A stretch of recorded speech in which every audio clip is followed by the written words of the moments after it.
नमस्कार, ABC channel में आपका स्वागत है। मैं हूं सचिन श्रीवास्तव और आप मेरे साथ देखेंगे आजमगढ़ से जुड़ी खबरें। खबर के प्रायोजक हैं दुनिया का मशहूर रेस्टोरेंट मोती महल, अब आपके शहर आजमगढ़ में। सेंट्रल बैंक के नीचे पुरानी सब्जी मंडी आजमगढ़। रामेश्वर प्रसाद ज्वेलर्स, प्रथम तल, Jalans mega shopping mall Azamgarh और वुडन टच भवरनाथ आजमगढ़। मुख्यमंत्री योगी आदित्यनाथ ने आज लखनऊ में बाल विकास सेवा एवं पुष्टाहार विभाग द्वारा आयोजित कार्यक्रम में आंगनवाड़ी कार्यकर्त्रियों को स्मार्टफोन का वितरण किया। आंगनवाड़ी कार्यकर्त्रियों को संबोधित करते हुए माननीय मुख्यमंत्री ने कहा कि आपके कार्यों को मैंने बहुत नजदीक से देखा है। संकट के समय में आप लोगों ने सरकार को पूर्ण सहयोग दिया। उन्होंने कहा कि लोक कल्याण एवं समाज कल्याण के लिए हमेशा खड़ी रहती हैं। सदी के सबसे बड़े संकट कोविड-19 महामारी में गांव-गांव जाकर आंगनबाड़ी कार्यकर्त्री, आशा एवं एएनएम ने जागरूकता एवं घर घर जाकर कोविड मरीजों की पहचान की एवं उनके इलाज में सहयोग प्रदान किया। उन्होंने कहा कि पूरी निष्ठा एवं ईमानदारी से अपने कर्तव्यों का निर्वहन कर प्रदेश को गौरव दिलाने का काम किया है। मुख्यमंत्री ने कहा कि तकनीकी के माध्यम से सरकारी योजनाओं की जानकारी समाज के अंतिम पायदान तक पहुंचाने में आप लोग अग्रणी भूमिका का निर्वहन करेंगी। इसी क्रम में आज जिलाधिकारी राजेश कुमार ने कलेक्ट्रेट सभागार में विभाग द्वारा आयोजित कार्यक्रम में आंगनबाड़ी कार्यकर्त्री वंदना पाठक, सीमा यादव, सरिता सिंह, वर्षा सिंह, वंदना देवी, कुसुमलता, प्रमिला, सुधा श्रीवास्तव, मंजू मौर्य, संध्या सिंह, माधुरी देवी, कुसुम देवी आदि लोगों को स्मार्टफोन का वितरण किया। जिलाधिकारी ने आंगनबाड़ी कार्यकर्त्रियों को संबोधित करते हुए कहा कि आपके अच्छे कार्यों की प्रशंसा मुख्यमंत्री जी ने की है, इसलिए जिम्मेदारी और अधिक बढ़ जाती है। उन्होंने कहा कि स्मार्टफोन का प्रयोग अच्छे कार्यों के लिए करें। उन्होंने कहा कि जो जिम्मेदारी दी जाए उसका निष्ठापूर्वक निर्वहन करें। उन्होंने कहा कि जो निर्देश शासन द्वारा दिए जाते हैं उसका अनुपालन सुनिश्चित करें, किसी के साथ कोई भेदभाव न करें, सभी के बच्चों को अपना समझकर पारदर्शिता एवं ईमानदारी से पुष्टाहार का वितरण किया जाए। उन्होंने कहा कि तकनीकी अच्छी चीज है, इसका दुरुपयोग न करें। उन्होंने कहा कि तकनीकी से काम करने की क्षमता बढ़ेगी तथा स्मार्टफोन से आपके कार्यों में भी स्मार्ट वंश आएगी। इसके संबंध में जल्द ही ऐप भी लॉन्च किया जाएगा, जिसकी जानकारी विभाग द्वारा दी जाएगी। इस अवसर पर विभागीय अधिकारी उपस्थित रहे।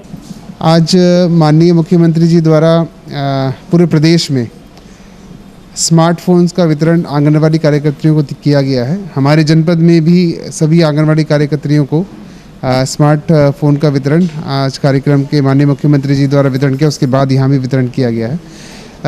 ये एक बहुत ही अच्छा माननीय मुख्यमंत्री जी की सोच है और माननीय मुख्यमंत्री जी ने सभी आंगनवाड़ी कार्यकर्त्रियों की भरपूर प्रशंसा भी की है। उन्होंने जो आपदा आई थी, विश्व में आपदा जो आई थी कोविड, उसमें बहुत अच्छा काम भी किया है और माननीय मुख्यमंत्री जी की अपेक्षा है कि स्मार्टफोन से तकनीक का हम बेहतर इस्तेमाल करेंगे और हमारी जो कार्य की क्षमता है उसको और निखार पाएंगे और बढ़ा पाएंगे। तो ये एक बहुत ही विभाग के लिए एक बहुत ही टर्निंग पॉइंट है जिसमें कि तकनीक का समावेश हमारे कार्यों में होगा। तो इससे अभी एक सॉफ्टवेयर भी शायद इसमें जल्दी ही लॉन्च होने वाला है, जिसपे आज प्रेजेंटेशन में दिखाया भी गया है। उसकी सबको ट्रेनिंग दी जाएगी। उसके माध्यम से हर बच्चे का जो स्वास्थ्य है उसके बारे में जानकारी कंप्यूटर पे, हर आंगनवाड़ी के मोबाइल फ़ोन पे और ज़िले में और इनफैक्ट विभाग के किसी भी अधिकारी के पास जिसके पास लॉगिन आईडी रहेगा वो देख सकता है कि कहाँ पे कैसे बच्चों में सुधार हो रहा है। तो एक बहुत ही अच्छी पहल है विभाग की और माननीय मुख्यमंत्री जी को समस्त विभाग के समस्त आंगनवाड़ी कार्यकर्त्रियों और कर्मचारियों अधिकारियों की तरफ से एक हम सब की तरफ से धन्यवाद कि एक बहुत ही अच्छा कार्य विभाग में होने जा रहा है। आजमगढ़ में 12 दिन पूर्व हुई भारी बारिश का कहर खत्म होने का नाम नहीं ले रहा है। सबसे बुरी हालत आजमगढ़ शहर के कई इलाकों की है, जहां जल भराव तमाम प्रयासों के बाद भी खत्म नहीं हो रहा है। इसी को लेकर अलग अलग क्षेत्रों के लोगों का आक्रोश फूट पड़ा। शहर के समीप कोलबाज बहादुर और कोलघाट के लोगों ने कलेक्ट्रेट पर प्रदर्शन किया, तो वहीं शहर के दूसरे छोर पर स्थित मड़ियाठंडी सड़क मार्ग को जाम कर दिया गया। अधिकारियों के लिए सबसे बड़ी मुसीबत पानी निकालने के साथ लोगों को शांत रखना भी है। आजमगढ़ शहर के बागेश्वर नगर, कोलबाज बहादुर, कोलघाट, सिधारी, मड़िया, धर्मू नाला, आइनिया समेत कई इलाकों में जो जल भराव का शिकार हैं। आजमगढ़ शहर के 3 तरफ से होकर तमसा नदी बहती है और ये सभी इलाके इसके आसपास के ही हैं। 16 सितंबर की रात बारिश में करीब 50,000 की आबादी के ये इलाके पानी में डूब गए, तो अभी तक उबर नहीं पाए। यहाँ के निवासियों का रहना दूभर हो गया। कुछ लोग तो मजबूरी वश रह रहे हैं, तो कई पलायन कर उनके स्थानों पर शरण लिए हैं। नगर पालिका और प्रशासन तमाम प्रयासों के बाद भी इससे निजात नहीं दिला पा रहा है। इसी को लेकर लोगों का रोष फूट पड़ा। मंगलवार के दिन मड़िया निवासियों ने मड़िया ठंडी सड़क मार्ग पर चक्का जाम कर विरोध जताया। इस दौरान स्थानीय निवासियों ने प्रशासन और नगर पालिका के खिलाफ जबरदस्त नारेबाजी की। चक्का जाम की सूचना पर मौके पर पहुंचे तहसीलदार सदर राजू कुमार ने आश्वासन दिया कि जल्द ही समस्या का समाधान कर लिया जाएगा। आज इस रोड को ब्लॉक करने का सबसे बड़ा कारण है कि आधा मड़िया सिर्फ नगर पालिका की उपेक्षा के कारण डूबा हुआ है और लोग हाफ पैंट पहनकर, कोई बिना पैंट पहने हुए आप अपने घर से बाहर निकल कर आ जाए। पानी नहीं मिल रहा लोगों को पीने का, नहाने की व्यवस्था नहीं है, बच्चों को दूध उपलब्ध नहीं हो पा रहा है। और सबसे बड़ी बात है कि कल हिंदुस्तान का सबसे बड़ा पर्व है ज्योतिया, जिसको महिलाएं, माताएं और बहनें जो है व्रत करती हैं, और वह महिलाएं इस पानी के माध्यम से निकलकर कैसे बाहर आएंगी और कैसे फिर अपने घरों को जाएगी। सबसे बड़ा प्रश्न ये है। दूसरा प्रश्न ये है कि आज नवागत ईओ जो हमारे यहाँ मनीष कुमार ईओ जी आए हुए हैं, उनके आदेश के क्रम में आज 6वां दिन है। उन्होंने आश्वासन दिया कि हम जो है वहाँ पर पंप लगवा देंगे, समरसेबुल लगवा देंगे, आपका पानी हम निकलवा देंगे। उनके आदेश के विपरीत आज 6वां दिन है, लेकिन 6 दिन में नगर पालिका द्वारा कोई कार्रवाई नहीं हुई। सिर्फ हिला हवाली और लिपापोती करती रही नगर पालिका। क्यों नगर पालिका क्यों यहाँ सौतेला रवैया अपना रही है? अब क्या कारण है? नगर पालिका सौतेला रवैया अपनाने का कारण तो हम नहीं बता सकते श्रीमान जी क्या है, लेकिन स्थिति आपके सामने है। 3 के 3 जनसेट जो आपके सामने पड़े हुए हैं, तीनों के तीनों मरे हुए हैं, कोई नहीं चल रहा है। नगर पालिका प्रशासन का है, एक भी आदमी यहाँ उपलब्ध नहीं है, जबकि उनको मैं बार बार फोन से, टेलीफोन के माध्यम से मैसेज कर रहा हूँ, आगाह कर रहा हूँ कि श्रीमान जी हमारा मड़िया डूब रहा है, हमारे लोग परेशान हैं, पानी में डूबकर लोगों की बुरी हाल है और साथ ही साथ महामारी फैलती हुई जा रही है। लेकिन नगर पालिका के द्वारा न कोई छिड़काव हो रहा है, न पानी निकालने की कोई व्यवस्था की जा रही है, और यहाँ तक कि ईओ और चेयरमैन यहाँ झांकने भी नहीं आए कि हमारे नगर की जनता डूब रही है कि बची हुई है। आपने किसी संबंधित सरकारी अधिकारी को आपने बताया? नगर पालिका से संबंधित जितने अधिकारी हैं, मैं जेई से लेकर एई से लेकर ईओ और अध्यक्ष सारे लोगों को अवगत करा चुका हूँ। प्रशासन के अधिकारियों को हमने 2 बार एसडीएम साहब को फोन किया है, मुख्यमंत्री पोर्टल पर डाला गया है, 1076 पे फोन किया गया है, लेकिन कोई कार्रवाई नहीं हो रही है। मार्ग पर जो है करीब 2-3 प्लाटों पर जो है जल भराव की स्थिति है, जैसा कि यहाँ के ग्रामीण और सभासदों ने अवगत कराया। जल भराव है, मौके पर देखा गया है। नगर पालिका द्वारा जो है इसमें पंपिंग सेट लगाया गया था, जो कल रात से बंद हो गया था, उसको अभी पुनः चालू कराने का प्रयास किया जा रहा है, जिससे कि जल निकासी हो जाए। पर यहाँ के स्थानीय लोगों का शिकायत है कि यहाँ नगर पालिका बस जनरेटर सड़ा हुआ रख के डीजल पानी भी नहीं दे रही थी, ये स्थानीय लोग अपना भरा के निकलवा रहे थे। ऐसा नहीं है, ये तथ्य अभी संज्ञान में नहीं आया है। नगर पालिका का दायित्व नगर पालिका करेगी और अभी पंपिंग सेट लगाने का बात हो रही है। Thank you. जिला कांग्रेस कमेटी के उपाध्यक्ष तेज बहादुर यादव के नेतृत्व में कांग्रेसियों ने कांग्रेस विधायक दल की नेता आराधना मिश्रा, मोना एवं पूर्व सांसद प्रमोद तिवारी एवं तमाम कांग्रेसियों के ऊपर दर्ज झूठे मुकदमों की वापसी और घटना की न्यायिक जांच कराने की मांग को लेकर धरना प्रदर्शन किया एवं महामहिम राज्यपाल महोदय उत्तर प्रदेश को संबोधित ज्ञापन जिलाधिकारी आजमगढ़ के माध्यम से प्रेषित किया। जिलाध्यक्ष तेज बहादुर यादव ने कहा कि कांग्रेस पार्टी लगातार बीजेपी की केंद्र और प्रदेश सरकार के काले कारनामों को उजागर कर रही है, जिसके कारण भारतीय जनता पार्टी के लोग बौखलाहट में हैं और कांग्रेसी नेताओं को डराने का काम कर रहे हैं, जिससे बीजेपी सरकार के काले कारनामे उजागर न हो सके। कांग्रेस पार्टी बीजेपी के तानाशाह सरकार एवं उनके झूठे FIR से डरने वाली नहीं है। कांग्रेस पार्टी बीजेपी सरकार के काले कारनामों को उजागर करती रहेगी। यदि कांग्रेसी नेताओं के ऊपर दर्ज मुकदमे तत्काल वापस नहीं लिए गए और घटना की न्यायिक जांच नहीं कराई गई तो कांग्रेस पार्टी बड़े आंदोलन के लिए बाध्य होगी। धरने प्रदर्शन में बिलाल अहमद एडवोकेट, पूर्णमासी प्रजापति, दिनेश यादव, मुन्नू यादव, मनोज कुमार सिंह, अजीत राय, विवेक राय, मोहम्मद आरी, मोहम्मद आमिर, मुन्नू मौर्य आदि लोग उपस्थित रहे। कहते हैं अपनों के लिए हर कोई करता है, लेकिन दूसरों के लिए करो तो उसे सच्ची सेवा माना जाता है। इसी को अपने संगठन की पहचान बनाए भारत रक्षा दल ने मंगलवार को उन लोगों के लिए पिंडदान और सामूहिक श्राद्ध का आयोजन किया जिसे वो जानते भी नहीं। बताते चले कि अक्सर मार्ग दुर्घटना में लोगों की मौत हो जाती है। इनमें से बहुत से ऐसे लोग भी होते हैं जिनकी शिनाख्त नहीं हो पाती। ऐसे लोगों के शवों को पुलिस द्वारा तमसा में विसर्जित कर दिया जाता था। शवों की इस तरह से बेकदरी होती देख भारत रक्षा दल ने ऐसे लावारिस शवों के अंतिम संस्कार का बीड़ा उठाया। लावारिस मृतकों का दाह संस्कार करने वाले भारत रक्षा दल के कार्यकर्ताओं ने रविवार को राजघाट पर मृतकों की आत्मा की शांति के लिए पिंडदान कार्यालय पर ब्राह्मणों को दान देने के साथ ही भोजन करवाकर प्रार्थना की। संगठन के कार्यकर्ताओं ने बताया कि अगस्त 2013 से भारत रक्षा दल की ओर से जिले भर में पाए जाने वाली लावारिस मृतकों का दाह संस्कार किया जा रहा है। संगठन आपसी सहयोग से अब तक 463 लोगों का अंतिम संस्कार कर चुका है। प्रतिपक्ष में ऐसे लोगों की आत्माओं को शांति पहुंचाने के लिए भारत रक्षा के कार्यकर्ताओं ने एक परिवार के सदस्य की तरह इनका पिंडदान किया। ब्राह्मणों के भोजन के बाद दक्षिणा स्वरूप वस्त्र, बर्तन और नकदी प्रदान किए।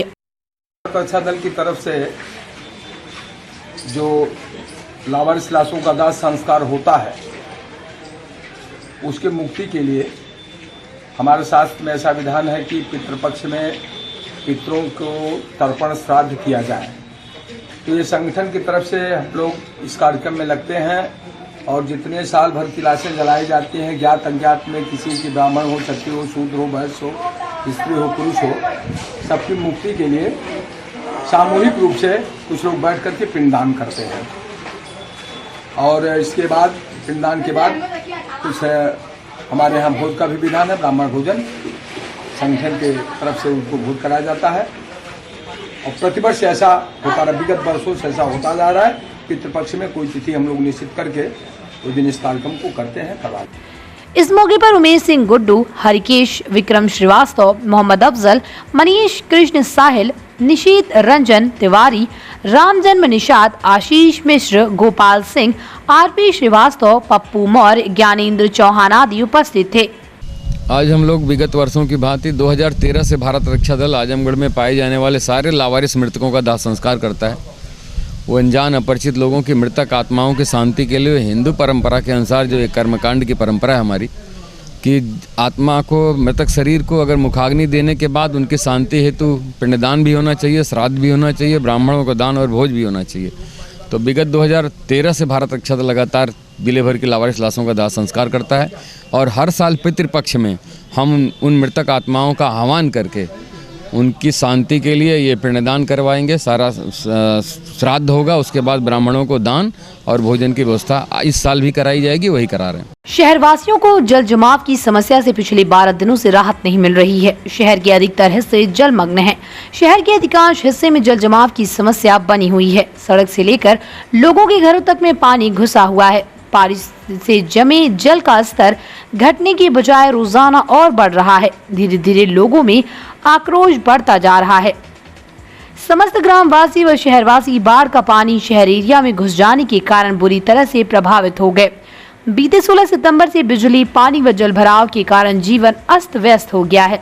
समस्त ग्रामवासी व शहरवासी बदबूदार पानी पीने व प्रदूषित जल भराव के कारण संक्रामक रोगों के फैलने की आशंका से डरे सहमे हुए हैं। पिछले कुछ दिनों से प्रशासन द्वारा जल निकासी की व्यवस्था अपर्याप्त व नाकाफी बनकर रह गई है। लिहाजा जल निकासी हेतु पर्याप्त मात्रा में समुचित व्यवस्था कर अविलंब जल निकासी की व्यवस्था कराने की मांग करते हुए कोलघाट और टीचर्स कॉलोनी हीरापट्टी के लोगों ने प्रशासन को चेतावनी भी दी कि अगर प्रशासन ने जल निकासी हेतु पर्याप्त प्रबंध सुनिश्चित नहीं किया तो वो सड़कों पर टेंट डालने को विवश हो जाएंगे। हम ग्रामवासी व शहरवासी आगामी आने वाले समय में समस्त चौराहे पर जाम करने के लिए मजबूर होंगे। सर 15 दिन से पानी भर गया है सर, बच्चे अब बीमार पड़ रहे हैं। सबसे ज़्यादा दिक्कत मुझे चिंता बच्चों की, पेयजल की व्यवस्था नहीं है सर। वहाँ पे बगल में सर आरओ का प्लांट लगा है, किसी तरीके से घर पे पानी पहुँच रहा है पीने के लिए सर।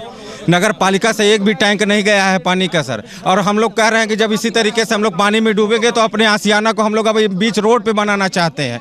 टेंट लगा के फैमिली लेके बताइए हम रहना चाहते हैं। अभी और कोई ऑप्शन हमारे पास बचा नहीं है। अभी कुछ नहीं, कौन सी कोई अधिकारी ही नहीं है। हम तो हमने अभी तक किसी अधिकारी को देखा ही नहीं। किसी अधिकारी को अभी तक हमने झांकते हुए वहाँ नहीं देखा है। दिक्कत सर आप भी गए होंगे, पानी का आपने रिपोर्टिंग किया होगा तो दिक्कत क्या? आप भी पानी में रहते हैं। पानी में रहते हैं, दिक्कत पानी में रहने से दिक्कत क्या होती है बताइए? पानी में रहने से बच्चे सबसे ज़्यादा लोग बीमार हो रहे हैं, मलेरिया हो रहा है, डेंगू हो रहा है, काला पानी हो गया है। पानी जमा होने के बाद पूरा पानी ब्लैक हो गया है, बदबू आ रही है, जीना मुहाल हो चुका है लोगों का। महिलाएं एकदम परेशान है। हम लोग तो किसी तरीके से पानी में निकल जा रहे हैं, महिलाएं बेचारे घर पे किसी गार हम लोग बाहर भी नहीं ले जा पा रहे हैं, बीमारी हो रही है तो घर पे दवा दे रहे हैं किसी तरीके से। हाँ, चाहते ही हैं, आए हैं आज आपके सामने हैं, यहाँ आए अपनी बात को रखे, नहीं मानेंगे तो अब यही होगा, सभी लोग अपने घर बनाएंगे रोड पे, बीच रोड पे बैठा जाएगा हम लोग फैमिली लेकर के। यही ऑप्शन है हमारे। क्या है, बस जो बाढ़ आ गई है, पानी सड़ रहा है, उसी में जीवन यापन हो रहा है। वो अपनी समस्या लेकर हम लोग डीएम साहब के पास आए थे। क्या चाहते हैं आप लोग? अरे निदान चाहते हैं भाई, वो जो पानी जो सड़ रहा है उससे हम लोग निदान चाहते हैं। पानी जल्द से जल्द निकल जाए और बिजली पानी सबको मिलना शुरू हो जाए। ना कुछ हो पाए तो मोबाइल ट्रांसफार्मर लगा के बिजली दे लोगों को है, और जो अतिक्रमण हुआ है उस पर ये लोग ध्यान दें, अधिकारी महोदय लोग। हो गया है, मर गया है, कोई संवेदना नहीं रह गई है। 12-13 दिन हो गया, इन लोगों के कान पे जूं नहीं रेंग रही है। हमारे पास ऑप्शन क्या है? जाम करेंगे, प्रशासन चेते कम से कम। ये चेत नहीं रहा है। ये चाहे तो ये एक दिन का पानी है, वो नदियों का पानी सुखा देते हैं ये लोग, बाढ़ग्रस्त घोषित कर देते हैं, बाढ़ का पानी पी जाते हैं। यहाँ क्या हो रहा है? 17 दिन से 15 दिन से 14 दिन से लोग पागलों की तरह से जीवन जी रहे हैं। हम लोगों के पास कोई ऑप्शन नहीं है। बदबूदार पानी पीना है, बदबू आ रही है, सड़क पे बदबू आ रही है, कोई व्यवस्था नहीं। ना नगर पालिका की कोई व्यवस्था है, ना डीएम साहब की कोई व्यवस्था है, ना कोई छिड़काव हो रहा है। डेंगू मलेरिया हो जाए, मर जाए सब लोग, ये लोग जीवित रहें। इन लोगों को जिंदा रहना चाहिए, इन लोगों को कमाना चाहिए बस। इनकी पुलिया एक दिन में बन सकती है।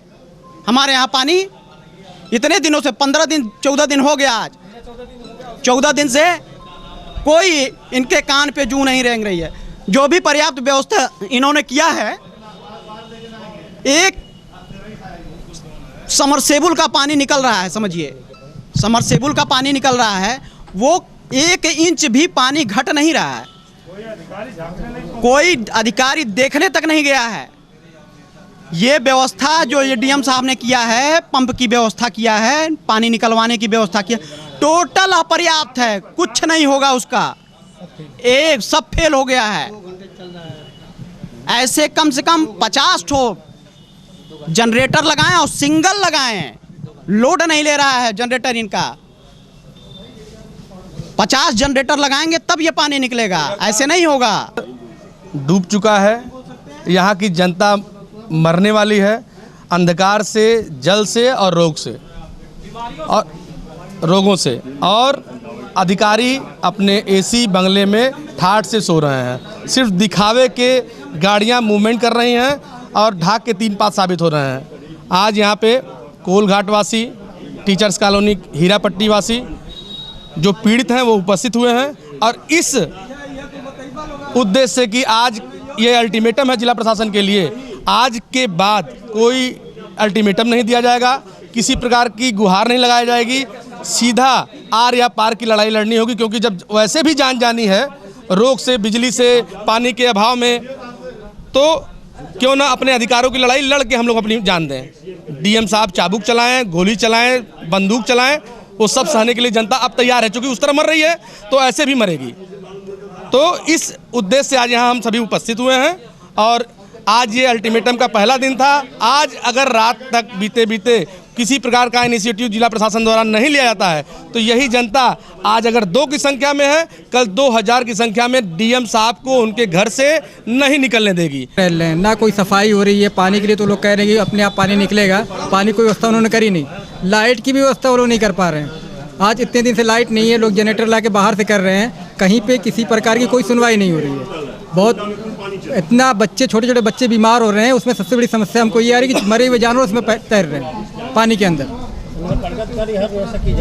नगर पालिका वहाँ पे कुछ भी नहीं कर रही है। वहाँ पे आप जाएंगे तो शिवली कॉलेज का मेन रोड पड़ता है, वहाँ पे 2 फुट पानी भरा हुआ है। वेदांता हॉस्पिटल है, 3-4 स्कूल पढ़ते हैं, केंद्रीय विद्यालय पढ़ता है, लेकिन किसी कोई भी सुनवाई नहीं रही। पानी निकलने की व्यवस्था छोड़िए, लाइट नहीं दे पा रहे हैं ये लोग। लाइट भी छोड़ दी है, मरे हुए जानवर पानी के अंदर टहल रहे हैं, उस पर भी कोई कुछ भी सफाई नहीं हो पा रही इन लोगों के अंदर से। क्या चाहते हैं हम लोग? अभी हम भी समझ रहे हैं, पानी हर तरफ भरा हुआ है, इतनी आसानी से पानी का मसला तो हल नहीं कर सकते ये लोग, प्रशासन भी नहीं कर सकता, कोई नहीं कर सकता, लेकिन साफ सफाई तो कम से कम वो करवा सकते हैं। जो मरे हुए जानवर जैसे बीमारी फैलने खतरा है उसको तो ये लोग कम से कम कर सकते हैं, लेकिन उसके लिए भी कोई सुनने को तैयार नहीं। हम ईओ साहब के पास जाके आ चुके हैं, नगर पालिका जाके आ चुके हैं, अब हम यहाँ डीएम साहब के पास आए हुए हैं। अगर ये 2-4 दिन में कोई कार्रवाई नहीं करे, सारी जनता रोड पे होगी, उसका जिसका जिम्मेदार प्रशासन होगा, शासन होगा, जिसको भी समझ। बीमार हूँ मैं तो खुद ही यहाँ आ नहीं पाता, लेकिन इतनी परेशानी है कि सबके साथ हमको आना पड़ा। पानी में निकलना मुश्किल हो गया है, बदबू कर रहा है, उसमें पैर रखने की हिम्मत नहीं पड़ती है, बच्चों के पैर में फफोले पड़ रहे हैं, डायरिया भी हो गया है। दवा लेने के लिए 10 मीटर जाना है तो घूम घाम के आधा किलोमीटर 1 किलोमीटर आए तब जाके दवा किसी तरह से मिल पाती है। बिजली है ही नहीं है। 14वां दिन आज होने जा रहा है, बिजली नहीं है। बिजली के बिना इतनी दिक्कत हो रही है कि पानी निकालना मुश्किल है, लैट्रिन जाने के लिए, पीने के लिए, किसी तरह के लिए पानी मिल नहीं पाता है। बगल में एक आरओ वाला पानी आ जाता है तो किसी तरह से खाना बनाने के लिए और पीने के लिए व्यवस्था हो पा रही है। बड़ी दिक्कत हो रही है। चाहते हैं कि कोई भी व्यवस्था ऐसी कर दी जाए, चाहे मोबाइल टाली वाली पर ले जा कर के वहाँ बिजली के लिए नया ट्रांसफार्मर लगा दिया जाए, जिससे सब लोग बिजली पा जाएं, पानी वानी निकलने लगे। और पानी जब तक वो नहीं निकलेगा तब तक वहाँ तमाम लोग जो घर छोड़ के अगल बगल रह रहे हैं वो रहते ही रह जाएंगे, उनको दिक्कत होगी। पानी में इतना घुस घुस करके जाते हैं, अपना कोई सामान छोटा है, ज़रूरत पड़ रही है तो उसको ले आकर के जहाँ रह रहे हैं वहाँ ले जा रहे हैं। प्रशासनिक व्यवस्था कुछ नहीं मिलती, कहाँ कुछ तो नहीं दिखाई पड़ रहा। वहीं एसडीएम सदर वागीश शुक्ला ने कहा कि प्रशासन जल निकासी की समस्या को लेकर गंभीर है, हर संभव व्यवस्था बनाई जा रही है। एडीएम की अध्यक्षता में मीटिंग भी रखी गई है। जैसा कि आपको जानकारी है कि इस बार जो बरसात हुई थी एक साथ पूरे प्रदेश में हुई और आजमगढ़ में भी हुई, तो जो हमारा एरिया जो कोलघाट और कोलबास बहादुर और बागेश्वर नगर का है, इस एरिया में जो लोकल बरसात हुई उसका पानी भर गया और जो बाहर अन्य जिलों में बरसा पानी उसका पूरा पानी नदी के माध्यम से आकर के क्षेत्र में लग गया। और वर्तमान स्थिति ये है कि नदी का जो जल स्तर है वो हमारे जो आजमगढ़ में जो जलभराव वाले क्षेत्र हैं उनसे ऊंचा हो गया है। इसकी वजह से जो रेगुलेटर हमारे थे जिससे कि जल निकासी होती थी, उन रेगुलेटर को बाढ़ खंड के द्वारा बंद किया गया है और उसको खोलने की स्थिति में क्या होगा कि पूरा नदी का पानी वापस आ सकता है। और उसके लिए फिर हम लोगों ने पंप की व्यवस्था की है, करीब 8-10 पंप जो है जो डूब क्षेत्र उसमें लगाया गया है। तो पहले हमारे वहाँ 2 ही जो पाइप कनेक्ट की गई जिससे पानी निकासी होती थी। वर्तमान में हम लोगों ने सड़क को कट करके करीब 5 और पाइप डाला हुआ है, उसमें जो है इंजन लगा करके पानी निकासी की जा रही है। और आज एडीएम वित्त सर ने एक मीटिंग रखी है इसी के दृष्टिगत रखते हुए, जिसमें और भी हम लोगों पंप की व्यवस्था करा रहे हैं कि जिससे इस पंप की संख्या को करीब 15-20 तक बढ़ा के किया जा सके, जिससे इसकी जल निकासी को कुछ बेहतर ढंग से और कम समय में निकासी किया जा सके। जो है अवैध रूप से जो कब्जा किए हुए नाले से फट गए भी नाले के संबंध में जांच किया था। कुछ जो ये जो नाले सिकुड़ते जा रहे हैं उसके में कैसे उसको जो है मूल स्वरूप में स्थापित किया जाए। तो इसमें वास्तव में लोगों के द्वारा बताया जाता है कि इस क्षेत्र में पहले नदी बहती थी जो बाज बहादुर और ये कोलघाट है, लेकिन वर्तमान में स्थिति यह है कि वो सब जो बिगाड़ते हैं वो सब भूमधरी काश्तकारों के नाम है। ऐसी स्थिति में नाले का कोई रिकॉर्ड न होने के कारण हम लोग उस नाले के वास्तविक स्वरूप को लाने में अभी जो है सफल नहीं हो पा रहे हैं। लेकिन हमारा प्रयास है कि जिस किसी के पास हो या अभिलेख, अगर हमारे यहाँ अभिलेख काफ़ी उपलब्ध नहीं है, अगर किसी के पास कोई ऐसा अभिलेख है तो अगर हमें उपलब्ध कराता है तो हम इसको पुनर्स्थापित करने का प्रयास करेंगे कि नाला पुनर्स्थापित हो पाए, जिससे जल निकासी की समस्या का समाधान हो पाए। पब्लिक में सर कहीं ना कहीं आक्रोश भी इसको लेके आया दिन चक्का जाम और तरह योग करते उससे कैसे निपटाया? नहीं, पब्लिक से हम लगातार संवाद कर रहे हैं। पब्लिक की जो भी बातें हैं, जो भी क्षेत्र में जाकर के सर्वे कर रहे हैं, जांच करा रहे हैं, जल्दी से जल्दी उसको निजात दिलाया जा सके। लेकिन कुछ व्यवहारिक समस्याएं हैं कि जो बाढ़ग्रस्त क्षेत्र है वो कभी जो है बताया जाता है कि बहुत ही लो लैंड था, तो लो लैंड होने के कारण वो क्षेत्र प्रभावित हो रहा है और लोगों ने जो मकान बनाया वो अव्यवस्थित तरीके से बनाया है और प्रॉपर जो हाइट वगैरह नहीं दिया, जिससे क्या हो रहा है कि वो पूरा का पूरा जो दोनों तरफ से, शहर की तरफ से और जो नदी की तरफ से, दोनों की तरफ से वो लॉक्ड हो गया है। आजमगढ़ जिले के जैनपुर कोतवाली की जमीन हरखोरी में तेज रफ्तार पिकअप अनियंत्रित हो गई। पिकअप ने रोड के किनारे जा रही महिला को चपेट में लेते हुए एक घर व बगल में दुकान में घुस गई। गंभीर रूप से जख्मी महिला को अस्पताल में भर्ती कराया गया। गोरखपुर मार्ग पर आज सुबह आजमगढ़ की ओर से आ रही पिकअप का चालक अचानक से नियंत्रण गाड़ी से खो बैठा। एक महिला अपने घर के राशन लेने के लिए निकली थी, जो बुरी तरह से चपेट में आई। तेज आवाज के साथ गाड़ी रोड किनारे सुभाष यादव के घर में घुस गई। घर में बंधे मवेशियों को चपेट में लेते हुए बाहर में एक दुकान में भी जा घुसी। जब तक लोग कुछ समझ पाते, ड्राइवर मौके से फरार हो गया। सूचना पर पहुंची जैनपुर थाने की पुलिस जांच में जुटी है। यहाँ गाड़ी उधर से आई, एक लेडीज उधर रोड के बगल में खड़ी थी, उधर से मतलब नलका के पास में आई और लड़ गई। लड़ने के बाद जाके घर में घुस गई। सामने भैंस थी, भैंस पाड़ी, दुकान में हल गई। चोटें भी आई हैं क्या महिला को? महिला एक चोट गई है सदर में ना, सदर में गई है। अब लोग बता रहे हैं, पता नहीं। जब आ रही थी सुबह की बेला थी और एक महिला राशन के लिए जा रही थी। अब वो गाड़ी जो होते हुए सुभाष यादव के घर होते हुए और सुनील प्रजापति जो मिस्त्री उसके घर में घुस गई, जो कि एक महिला थी, बहुत ज़्यादा जख्मी हो गई है। बचने की कोई आशा नहीं लग रही है उसकी। अब देखिए, और भैंस है, पशु है, वो भी सब चोटिल हो गए हैं। अच्छा, ड्राइवर जो इसका था वो अब जो है ड्राइवर को कोई देखा नहीं, निकल कर भाग गया अपना। ड्राइवर मौके से भाग गया है। अच्छा, क्या बता रहे लोग? स्पीड कितनी रही? बहुत तेज में थी? स्पीड बहुत तेज, हाईवे रोड है, बहुत स्पीड में गाड़ी जा रही थी। सुबह की बेला थी। शहीद आजम भगत सिंह की 115वीं जयंती के अवसर पर प्रयास सामाजिक संगठन ने गोपालपुर टोल नाका के समीप आयोजित कार्यक्रम में सामाजिक कार्यकर्ताओं को उनके योगदान के लिए सम्मानित किया। मिर्जापुर के ग्राम सभा अखोड़ी में व्यक्तित्व निर्माण कार्यशाला चलाने वाले प्रधान पंकज तिवारी कार्यक्रम के मुख्य अतिथि रहे। गोपालपुर टोल नाका के पास आयोजित कार्यक्रम के दौरान क्रांतिवीर भगत सिंह को याद कर युवाओं से सामाजिक दायित्व निभाने का आह्वान किया।